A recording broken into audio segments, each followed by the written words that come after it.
Hi friends, welcome to my wonderful life. இன்றைக்கி என்னோடய kitchen cleaning and organising video பார்க்கலாம். So Pongal டைமுங்கிறதுனால எல்லோரும் ரொம்ப பிஸியாக இருப்பீங்க. ஒரு 10 மினிட்ஸ் மட்டும் ஸ்பெண்ட் பண்ணி என்னோடய வீடியோவை ஸ்கிப் பண்ணாமல் கடைசி வரைக்கும் பாருங்கள். மேபி என்னோடய க்ளீனிங் வீடியோஸ் உங்களுக்கு ஏதாவது ஒரு வகையில் யூஸ்ஃபுல்லாக இருக்கலாம். ஸோ வீடியோவை ஸ்கிப் பண்ணாமல் கடைசி வரைக்கும் பாருங்கள். நைட்டே வந்துட்டு பாத்திரம்லாம் கழுவி வச்சுட்டேன். ஸோ அது நல்லா தண்ணி அதை ஃபுல்லாக எடுத்து அரேஞ்ச் பண்ணி வச்சிடலாம். என்னோடய அடுப்பு திட்டோட லெஃப்ட் சைடில் தான் இந்த கபோர்டு இருக்குது. இது வந்து ஓப்பன் கிச்சன் தான்.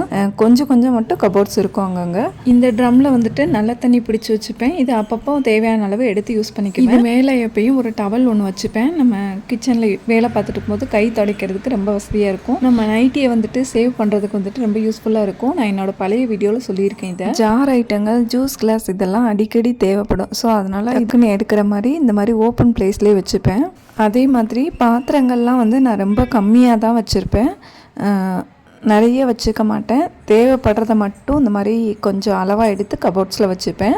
மற்ற இதெல்லாம் வந்துட்டு பாக்ஸில் போட்டு மேலே செல்ஃபில் எடுத்து வச்சுட்டேன். கிச்சனை வந்துட்டு டீப் க்ளீன் தான் பண்ண போகிறேன். ஸோ எல்லாத்தையும் எடுத்து இந்த பக்கம் வச்சுட்டு ஃபுல்லாகவே நம்ம டைல்ஸ் ஏரியா எல்லாமே நம்ம க்ளீன் பண்ணிக்கலாம்.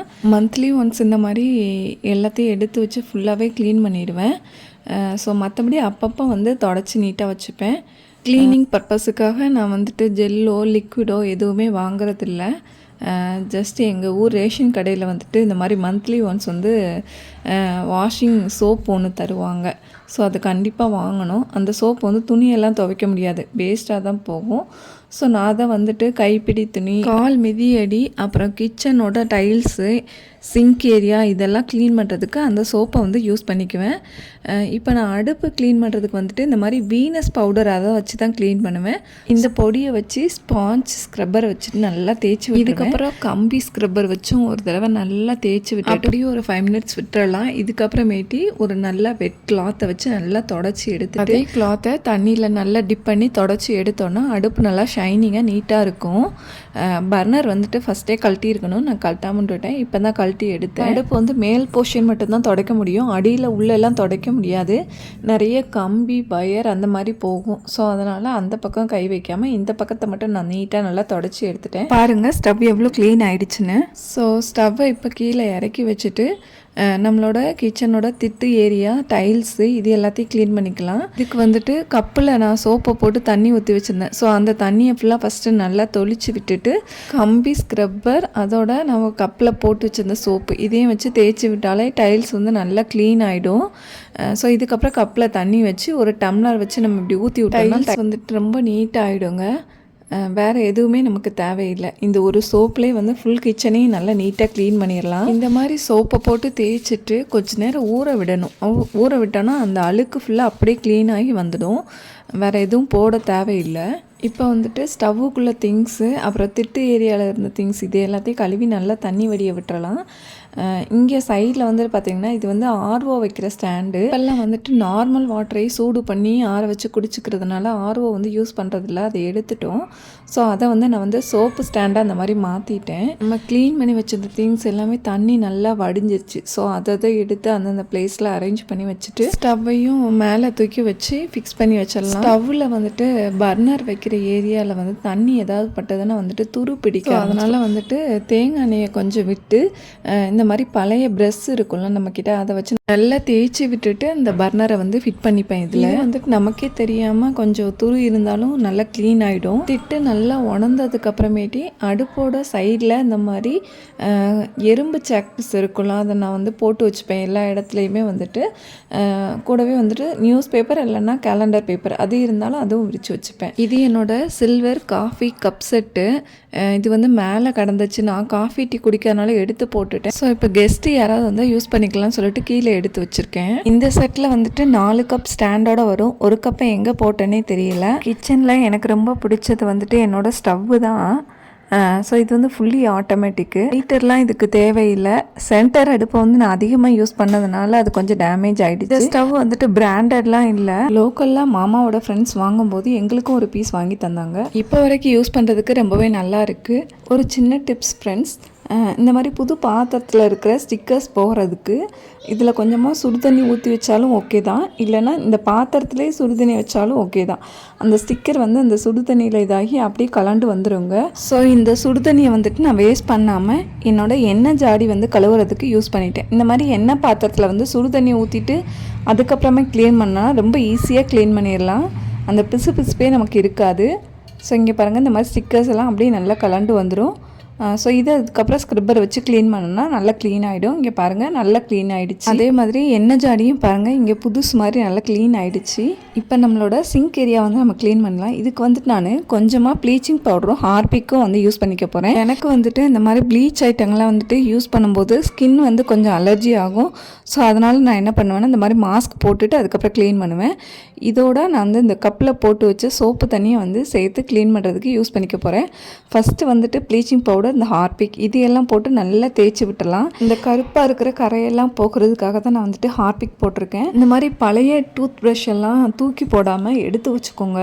இது வந்து நிறைய இடத்துல வந்து நம்மளுக்கு க்ளீனிங் பர்பஸுக்கு உதவும். மெயினாக வந்துட்டு நம்ம சிங்க் ஏரியாவில் வந்து அடிக்கடி ஏதாவது போய் அடைச்சி விட்டுக்கும். ஸோ அதை எடுத்து விட்டு க்ளீன் பண்ணுறதுக்கு வந்துட்டு இந்த ப்ரஷ் வந்து ரொம்ப யூஸ்ஃபுல்லாக இருக்கும். ஸோ இன்னும் பத்திரமா எடுத்து வச்சுக்கோங்க. சில்வர் சிங்க்குனால் நமக்கு இது தேவையில்லை. இந்த மாதிரி கல்லில் இருக்கிற சிங்க்குக்கு வந்து இந்த மாதிரி கொஞ்சமாக ஹார்பிக் போட்டுக்கிட்டேன்னா அந்த கரையெல்லாம் ஈஸியாக போயிடும். இந்த மாதிரி தேய்ச்சி விட்டுட்டு ஒரு அரை மணி நேரம் பக்கம் ஊற வச்சுட்டு அதுக்கப்புறமேட்டு கழுவுனோன்னா நல்லாவே க்ளீன் ஆகிடும். இதையெல்லாம் க்ளீன் பண்ணி முடிச்சாச்சு. இதுக்கப்புறம் நான் என்னோடய அடுப்போட ரைட் சைடில் இருக்கிற அந்த மாதிரி ஸ்டோரேஜ் பாக்ஸ் எல்லாம் வந்துட்டு நான் சேஞ்ச் பண்ணலான்ட்டு இருக்கிறேன். இதெல்லாம் சும்மா அப்பப்போ கிடைக்கிற பாக்ஸஸ் வச்சு நான் யூஸ் பண்ணிகிட்டு இருந்தேன். இதை கொஞ்சம் ஈவனாக மாற்றிடலான்னு சொல்லிட்டு Myntra.comல வந்துட்டு மில்டனோட பெட் ஜார் ஐட்டம் வந்து நான் ஆர்டர் பண்ணியிருந்தேன். ஸோ 2 டேஸ்லேயே வந்து டெலிவரி ஆகிடுச்சு. இது வந்து நான் வந்து ஆர்டர் போடும்போது இதோட ரேட் வந்து 500 ருபீஸ். இப்போ சர்ச் பண்ணி பார்க்கும்போது 600 இருக்குது. அன்றைக்கி ஏதோ ஆஃபரில் இருந்திருக்கும் போல். இந்த ஜார் வந்து எனக்கு ரொம்பவே பிடிச்சிருந்தது. கிட்டத்தட்ட கிளாஸ் ஜார் மாதிரியே இருந்தது. 18 பீஸ் செட்டு வந்துட்டு இது. சேனல் ஸ்டார்ட் பண்ணி முதல்ல கிச்சனுக்குன்னு வாங்கின செட்டு இது வந்துட்டு. நான் இப்போ வரைக்குமே எதுவுமே திங்ஸ் எதுவும் இன்னும் வாங்கலை. ஆல்ரெடி என்கிட்ட இருந்ததை எல்லாத்தையும் எடுத்து நான் திரும்பி யூஸ் பண்ண ஆரம்பிச்சிட்டேன். அம்மா வீட்டில் இருந்தும் கொஞ்சம் திங்ஸ் எடுத்துகிட்டு வந்தேன். ஸோ இனி வந்துட்டு கிச்சனில் ரொம்ப பழைய ஐட்டங்கள்லாம் டிஸ்போஸ் பண்ணிவிட்டு கொஞ்சம் திங்ஸ் எல்லாம் அப்பப்போ தேவைப்படுறப்ப வாங்கலான்னு பிளான் பண்ணி வச்சுருக்கேன். இது என்னென்னா மழை தண்ணியை தாங்க நான் வாளியில் பிடிச்சி வச்சுருக்கேன். நைட்டு வந்துட்டு நான் எம்டி வாளியை வைக்கும்போதுமே இதே சொட்டாக தான் விழுந்துட்டு இருந்தது. மார்னிங் பார்க்கும்போதும் அதே ட்ராப்ஸ் தான் விழுந்தது. பட் வாளி வந்து ஃபுல்லாகிடுச்சு. எனக்கு வந்துட்டு மழை தண்ணியை எப்பயுமே இந்த மாதிரி பாத்திரத்தில் பிடிச்சி வைக்கிறது ரொம்ப பிடிக்கும். ஸோ ரொம்ப பியூராக இருக்கும் தண்ணி வந்துட்டு, அதனால் பிடிச்சி வச்சுருந்தேன். இந்த வாளி தண்ணி வந்துட்டு சிறுதுளி பெருவெள்ளம் அப்படின்னு சொல்லி ஒரு பழமொழி சொல்லுவாங்க இல்லையா, அதுக்கு ஒரு விசிபிள் எக்ஸாம்பிள் தான் அந்த வாளி தண்ணி வந்துட்டு. ஸோ எந்த ஒரு விஷயத்தையும் நம்ம சின்னதாக பண்ணிக்கிட்டே இருக்கும்போது கண்டிப்பாக நமக்கு அது ஒரு நாள் பெரிய பெனிஃபிட் கொடுக்கும். ஸோ இப்போ இந்த மழை தண்ணியை நான் எதுக்கு யூஸ் பண்ண போகிறேன் அப்படின்னு பார்த்தீங்கன்னா, நம்மளோட புது பெட் ஜாரை ஃபுல்லாக நல்லா க்ளீன் பண்ணி வாஷ் பண்ணி கழுவி காய வச்சு எடுத்து வச்சு அதுக்கப்புறம் 1 by 1 திங்ஸ் எல்லாம் போட்டு அரேஞ்ச் பண்ணி வச்சுக்கலாம்.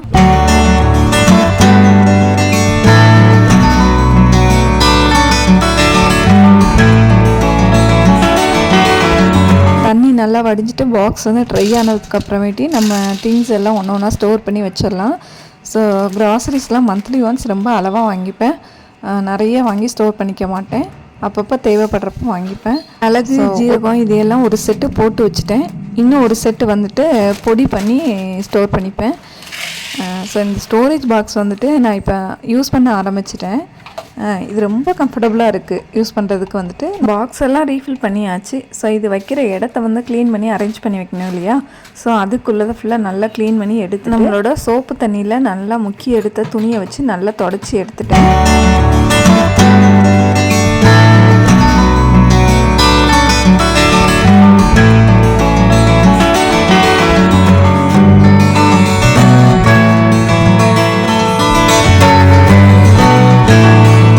மிக்ஸி ஜாரும் வந்துட்டு கொஞ்சம் அழுக்காக இருந்தது. ஸோ அதையும் வந்துட்டு நல்லா சோப்பு தண்ணியை முக்கி நல்லா தொடச்சிட்டு அதுக்கப்புறமேட்டி ஒரு ட்ரை கிளாத்தை வச்சு நல்லா தொடச்சி எடுத்துட்டேன். கிரைண்டர் வந்துட்டு அப்பப்போ வந்து க்ளீன் பண்ணி வச்சுருவேன். ஸோ அதனால் அதை எடுத்துக்கல. இட்லி மாவு அரைச்சி வைக்கிற பாத்திரம், இட்லி ஊற்றுற பாத்திரம், இது எல்லாம் கிரைண்டர் பக்கத்துலேயே வச்சுக்கிட்டேன். இனி என் கிச்சனோட ஃபேவரட் ஜார் ஐட்டங்கள் பற்றி பார்க்கலாம். இந்த ஜாரெல்லாம் வந்துட்டு நான் வெளியில் போகும்போது ரோட் சைட் கடையில் ஒவ்வொரு டைம் போகும்போது வாங்கின ஐட்டம் தான். உப்பெல்லாம் இதில் போட்டு வைக்கிறதுக்கும் அப்பப்போ எடுத்து யூஸ் பண்ணுறதுக்கும் ரொம்ப கம்ஃபர்டபுளாக இருக்கும். அதே மாதிரி இந்த மாதிரி உப்பு வந்து ஜாடியில் தட்டி வைக்கும்போது ஈரப்பசை இல்லாட்டி ஓகே, ஈரப்பசை இருந்ததுன்னா இதில் ஒரு 2 பச்சை மிளகாவை போட்டு வைங்க, ஈரநாமல் அடிக்காமல் இருக்கும்.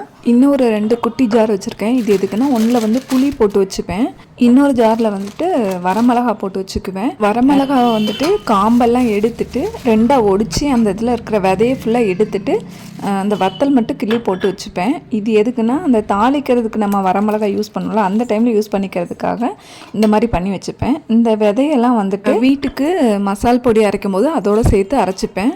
இந்த மாதிரி உப்பு, புளி, வத்தல் இது எல்லாம் ஸ்டவ் பக்கத்துலேயே நம்ம இந்த மாதிரி ஜாரில் போட்டு வச்சுக்கும்போது சட்டுன்னு எடுத்து யூஸ் பண்ணுறதுக்கு வந்துட்டு ரொம்ப வசதியாக இருக்கும். இது பக்கத்துலேயே வந்துட்டு நான் என்னோடய ஸ்பூன் ஹோல்டரும் நைஃப் ஹோல்டரும் வச்சுக்க போகிறேன். இது வந்து தயிர் ஊற்றி வைக்கிறதுக்காக வாங்கின ஜாடி. இதில் தயிர் ஊற்றி வச்சா கொஞ்சம் ஒரு மாதிரி ஸ்மெல்லு வருது, அந்த ஆடையெல்லாம் அதில் ஒட்டிக்குதுன்னு சொல்லிட்டு நான் இதை வந்து ஸ்பூன் ஹோல்டராக மாற்றிட்டேன். அடுத்து வந்துட்டு நம்ம ரீஃபில் பண்ண பெட் ஜாரை ஃபுல்லாக அரேஞ்ச் பண்ணி வச்சிடலாம். ஸ்டாண்ட் வந்துட்டு நான் முன்னாடி அமேசானில் ஆர்டர் போட்டு வாங்கினது தான். ஸோ இதோட லிங்க்கெல்லாம் எனக்கு எப்படி இதில் ஆட் பண்ணுறதுங்கிறது கொஞ்சம் இன்னும் டீட்டெயிலாக தெரியலை. ஸோ அந்த டீட்டெயிலாம் தெரிஞ்சுக்கிட்டு இனி வர்ற வீடியோஸில் நான் அந்த ப்ராடக்ட் லிங்க்கெல்லாம் ஆட் பண்ணுறேன். உங்களுக்கு தேவைப்பட்டதுன்னா வாங்கிக்கோங்க. ஸ்டாண்டோட அடிப்பக்கத்தில் இந்த மாதிரி எண்ணெய் ஜாரெலாம் வச்சுப்பேன். இங்கே ஒரு பாக்ஸில் வந்துட்டு கொஞ்சமாக கோதுமை மாவு எப்பயுமே போட்டு வச்சுப்பேன். இது அடிக்கடி சப்பாத்தி தேய்க்கும் போது நம்ம அந்த மாவு தேடிட்டு இருக்க வேணாம். ஸோ டக்குன்னு எடுத்து தேய்ச்சி போட்டுக்கலாம். ஒவ்வொரு தடவையும் சப்பாத்தி போடும்போது மாவு மட்டும் சேஞ்ச் பண்ணி வச்சுருவேன். கிச்சனோட ரைட் சைடில் வந்துட்டு இந்த மாதிரி அடிக்கடி எடுக்கிற பொருளெல்லாம் எடுத்து அரேஞ்ச் பண்ணி வச்சுக்கிட்டேன். இங்கே பாருங்கள், இங்கே ஒரு பேட் ஒன்று மாட்டி வச்சுருக்கேன். இது எதுக்கு அப்படின்னா கிச்சனில் நம்ம யூஸ் பண்ணுற திங்ஸ் எல்லாம் காலியாக போயிட்டுனா நான் இதில் உடனே எழுதி வச்சுப்பேன். நான் வந்து கொஞ்சம் அடிக்கடி மறந்து போயிடுவேன். ஸோ அதனால் இந்த மாதிரி பேடு போட்டு எழுதி வச்சுக்கிறேன். இதுதான் நான் வீடியோ எடுக்க யூஸ் பண்ணுற ஸ்டாண்டு. இந்த ஸ்டாண்டை பற்றி வீடியோவோட எண்டில் சொல்லியிருக்கேன். கிச்சனில் ஸ்டவ்வோட right side left side area பற்றி சொல்லிட்டேன். இப்போ வந்துட்டு இது அப்படியே பேக் சைடு ஏரியா. ஸோ நான் எல்லா ஏரியாலையுமே வந்துட்டு நல்லா அந்த மாதிரி ஈரத்தண்ணி வச்சு தொடச்சிட்டு அது உணர்ந்ததுக்கப்புறமேட்டி எறும்பு சாக்பீஸ் போட்டு இந்த மாதிரி நியூஸ் பேப்பர் விரித்து தாங்க எல்லா திங்ஸையும் அரேஞ்ச் பண்ணி வச்சுக்குவேன். இது ரொம்ப க்ளீன் பண்ணுறதுக்கு ஈஸியாக இருக்கும். அதே மாதிரி நான் வந்து மேக்ஸிமம் வந்து சில்வர் பாக்ஸஸ் நிறைய யூஸ் பண்ணுவேன். இந்த திட்டோட மேல் போர்ஷனில் ஒரு சின்ன கபோர்டு இருக்குது. இதில் வந்து கொஞ்சம் கிராசரிஸ்லாம் வந்து நான் அரேஞ்ச் பண்ணி வச்சுருக்கேன். இங்கே பாருங்கள், இது என்ன பாக்ஸ்னா இது ஒரு சிப்ஸ் வாங்கின பாக்ஸ் தான். ஆல்ரெடி வீடியோவில் சொல்லியிருக்கேன். இந்த மாதிரி ஸ்நாக்ஸ் பாக்ஸ் ஏதாவது வித்தியாசமாக இருந்துச்சுன்னா நான் வந்து இந்த மாதிரி ஸ்டோரேஜ் பாக்ஸாக எடுத்து வச்சுப்பேன்னு சொல்லிட்டு. ஸோ இந்த பாக்ஸில் நான் என்ன போட்டு வச்சுருக்கேன்னா பட்டை, கிராம்பு இது மட்டும் நான் போட்டு வச்சுருக்கேன். இந்த மாதிரி தனியாக போட்டு வச்சுருக்கனால அதோட ஸ்மெல் வந்து ரொம்ப நாளைக்கு நல்லாயிருக்கும். ஸோ இங்கே வந்துட்டு கொஞ்சம் சத்து மாவு, மசாலா பொடி இது எல்லாம் நான் அந்த மாதிரி பாக்ஸில் போட்டு என்னென்ன மசாலா பொடியெல்லாம் வீட்டில் அரைக்கிறேன்னு சொல்லிட்டு ப்ரிப்பேர் பண்ணும்போது அதை வீடியோ ரெக்கார்ட் பண்ணி போஸ்ட் பண்ணுறேன். பக்கத்தில் வந்துட்டு ஒரு குட்டி கபோர்டு இருக்குது. இதில் வந்து சோப் ஐட்டங்கள், ஷாம்பு இந்த மாதிரி இதெல்லாம் வந்து ஸ்டோர் பண்ணி வச்சுருக்கேன். அதுக்கு நேராக கீழே இருக்கிற செல்ஃபில் வந்துட்டு இந்த மாதிரி ஒரு பாக்ஸ் வச்சு அதில் கிச்சனில் வந்து ரேராக யூஸ் பண்ணுற ஐட்டம்ஸ்லாம் போட்டு வச்சு மேலே ஒரு நியூஸ் பேப்பர் போட்டு மூடி வச்சுப்பேன். தேவைப்படுறப்ப எடுத்துக்கலாம். இந்த மாதிரி நியூஸ் பேப்பர் மேலே போட்டு மூடி வைக்கும்போது தூசி அடையாமல் இருக்கும் பாத்திரங்கள்லாம் வந்துட்டு. இது பக்கத்துலேயே வந்துட்டு வெங்காயம், வெள்ளைப்பூடு இந்த மாதிரி ஐட்டங்கள்லாம் தட்டி வச்சுப்பேன்.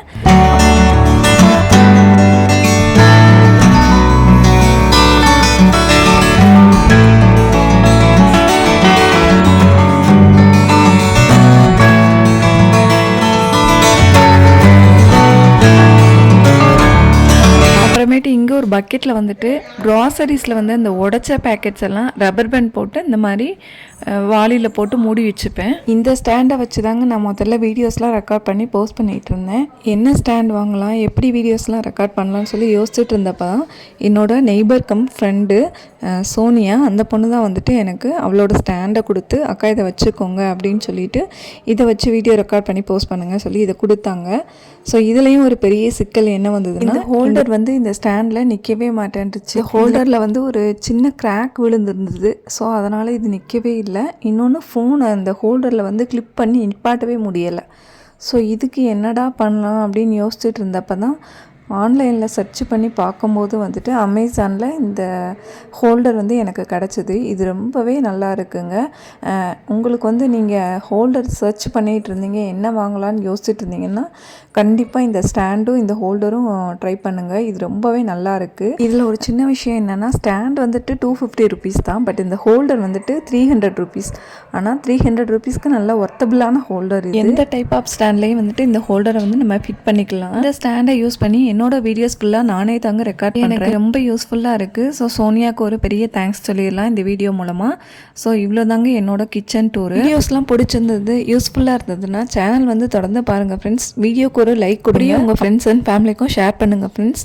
மறக்காமல் மை ஒண்டர்ஃபுல் லைஃப் அப்படிங்கிற என் சேனலை சப்ஸ்கிரைப் பண்ணிக்கோங்க ஃப்ரெண்ட்ஸ். நன்றி, வாழ்க வளமுடன்.